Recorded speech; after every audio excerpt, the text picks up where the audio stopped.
আমাদের সঙ্গে রয়েছেন বিপর্যয় মোকাবিলা বিশেষজ্ঞ গোপীনাথ ভান্ডারী। গোপীনাথ বাবু, এই দুর্যোগ হওয়ার পরেই প্রত্যেকবার যেটা দেখা যায় যে নির্দেশিকা আসে, তৎপরতা হয়, কিন্তু তারপরেও ছবিটা যেইকে সেই থেকে যায়। প্রতি বছর এরকম আমরা দেখেছি। কিন্তু একটা বিষয় যে খাল যদি প্রপার সংস্কার হয়, যদি প্রপার ড্রেজিং হয়, তাহলে তো এই ছবিটা থাকার কথা নয়। একদমই ঠিক। যেটা পাপিয়া শুরু থেকে বলেছিল সেখান থেকে আমি শুরু করছি। আসলে যেখানে প্রদীপ জ্বলে প্রদীপ নিচে অন্ধকার থাকে, সেটা আমরা ছোটোবেলা থেকে বিভিন্ন সাহিত্যে পড়েছি। তো প্রদীপের নিচে অন্ধকার আছে, এটাই বোধহয় স্বাভাবিক, সবাই মেনে ধরে নিয়েছে আর কি। কিন্তু আসলে এই অন্ধকারাচ্ছন্ন জায়গাটাকেও বোধহয় পরিষ্কার করা যায়, আলোকোজ্জ্বল করা যায়। মানে যেটা রাহুলবাবু বললেন সেই কথাগুলো সবটাই সঠিক, কিন্তু ওখানে প্রবলেমগুলো বলা হলো, তার সমাধানগুলো যে করা যেতে পারতো, আমরা চেষ্টা করলে করতে পারতাম। আমরা মিনস আমরা সবাই, আমাদের অথরিটি, আমি কোনো পার্টিকুলার অথরিটির নাম নিয়ে বলছি না, তারা কিন্তু করতে পারত। আর অদিতি বলে যে ছবিটা দেখালেন, যে ওই যে মানে যে কোনো হাউজিং কমপ্লেক্সের ক্ষেত্রেই একটা ড্রেনেজ ক্লিয়ারেন্স নিতে হয়, সেটা কেএমসিকেই দিতে হবে যদি কলকাতা মিউনিসিপ্যাল কর্পোরেশনের আন্ডারে হয়। তাহলে ওটা ড্রেনেজ ক্লিয়ারেন্স কী করে পেলো? যদি জলটা জমেই থাকবে, জলটা বেরোবে না, তাহলে ড্রেনেজ ক্লিয়ারেন্স কী করে পেলো?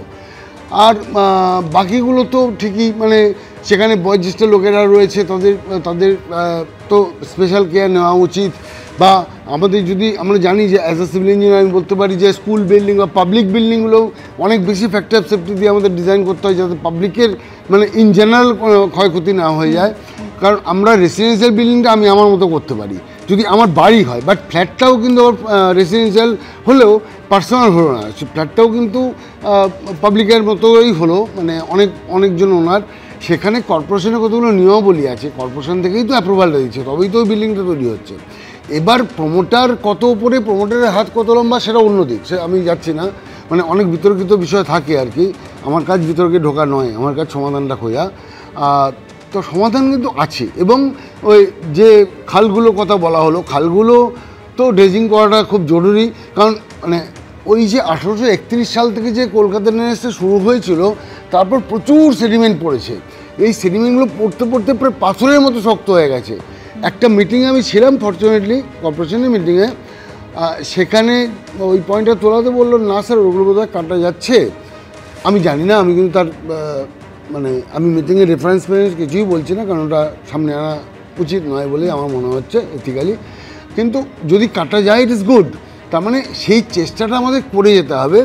আর ফারাক্কা থেকে যে জলটা আসে, সেটা আমরা কিন্তু কলকাতায় জলটা পাই, সেটা কিন্তু সরাসরি হুগলি রিভারের ভাগীরথীর জলটা পাই না, আমরা কিন্তু ফিডার ক্যানেল দিয়ে জলটা পাই। আমাদের জলটা পরিমাপ করা থাকে, কারণ পদ্মারতে জল অনেক পাঠাতে হয়, বাংলাদেশকে অনেক জল পাঠাতে হয়, সেই যে কারণে ফারাক্কা ব্যারেজটা হয়েছিল আর কি।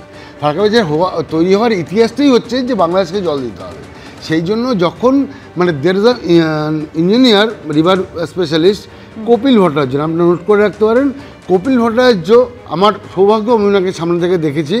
মানে এখন হয়তো উনি জীবিত নেই, মানে এটা আমার অ্যাজাম্পশন। 1 সেকেন্ড, উনি বলেছিলেন যে ফারাক্কা ব্যারেজে যে মডেলটা ইমপ্লিমেন্ট করা হচ্ছে, ইট ইজ নট কারেক্ট, তাতে কলকাতা ড্রাইড আপ হয়ে যাবে। কপিল ভট্টাচার্যের বাংলা বইও আছে আর কি, সে বইটাও বোধহয় আমার কাছে কালেকশানে ছিল।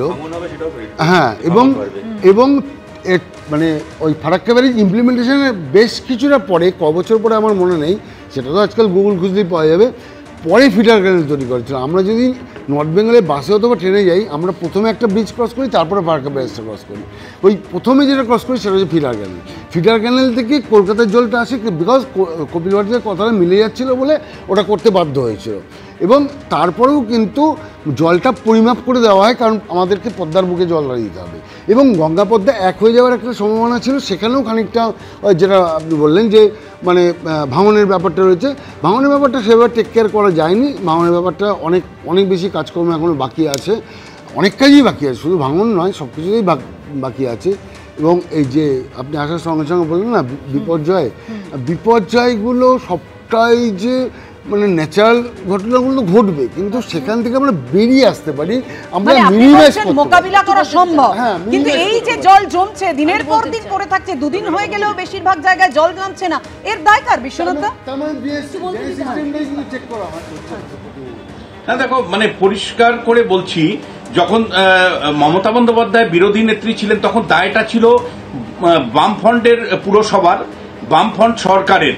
এবং তখন কেন্দ্রীয় সরকারের কোনো দায় ছিল না, ডিবিসির কোনো দায় ছিল না, কারো দায় ছিল না।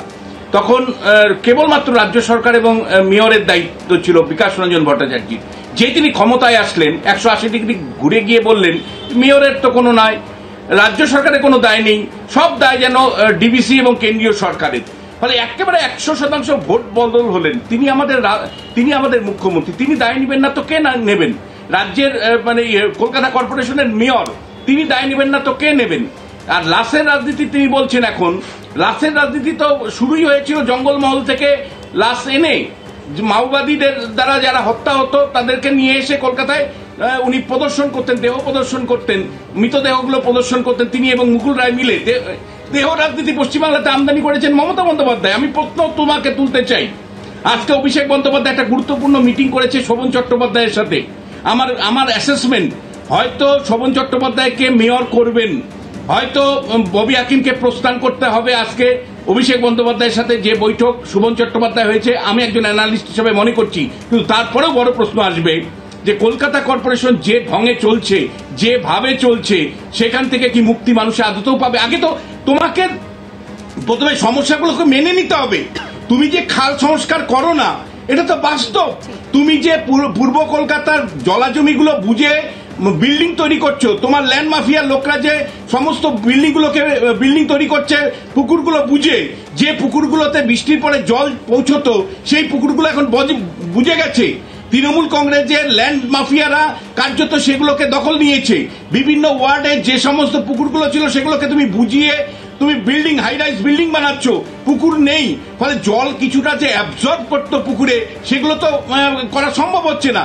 এবং একই সাথে তোমাকে আমি প্রশ্ন তুলতে চাই, যে পরিমাণের টাকা, বিপুল পরিমাণের 350 কোটি টাকা প্রথমে জওহরলাল নেহরু আরবান রিনিউয়াল মিশনে পেয়েছিলে, তারপরে তুমি যখন 1750 কোটি টাকা এশিয়ান ডেভেলপমেন্ট থেকে নিকাশির জন্য পেয়েছিলে, সেই টাকা তুমি কি করেছো? সেই টাকার কেন সুফল আমরা পাচ্ছি না? আমি এই বৃষ্টির বাইরে গিয়ে বলছি, কলকাতা শহরে গত কয়েক মাসে যখন 20 থেকে 22 মিলিমিটার বৃষ্টি হয়েছে, তখনও জল দাঁড়িয়েছে বিস্তীর্ণ অঞ্চলে। আর মমতা বন্দ্যোপাধ্যায় আজকে আমাদেরকে বলছেন যে লন্ডনে 10 দিন জল দাঁড়িয়ে থাকে। আমি লন্ডনের একাধিক ব্যক্তিকে ফোন করেছিলাম, আজকে আমাদের অধ্যাপনার লাইনে আছেন, তারা বলেছেন লন্ডনে 10 দিন জল, ভাবতে পারো কোনোদিন এটা হতে পারে? তা কিন্তু পশ্চিমবাংলার মানুষকে এমন ভাবে তৈরি করে ফেলেছেন মমতা বন্দ্যোপাধ্যায়, তিনি যেটা বলবেন সেটাই মানুষ বিশ্বাস করবে। তিনি যদি বলেন লন্ডনে 10 দিন জল জমে থাকে, সুতরাং কলকাতায় 10 দিন জমলে কি অসুবিধা আছে? সাধারণ মানুষকে শিক্ষার আলোর বাইরে রেখে তিনি কার্যত তিনি যা বলছেন, তিনি যা বলেন সেটাই মেনে নিতে বাধ্য হয়। নির্বাচনে জয়ী হই, তাই আমি যা ইচ্ছা তাই বলতে পারি। এটা ভারতবর্ষে এর আগে মমতা বন্দ্যোপাধ্যায়ের আগে কেউ দেখিয়ে যেতে পারেননি। যা ইচ্ছা তাই তিনি বলতে। আমি রাহুলদার কাছে আসবো, রাহুলদা উত্তর দেবে।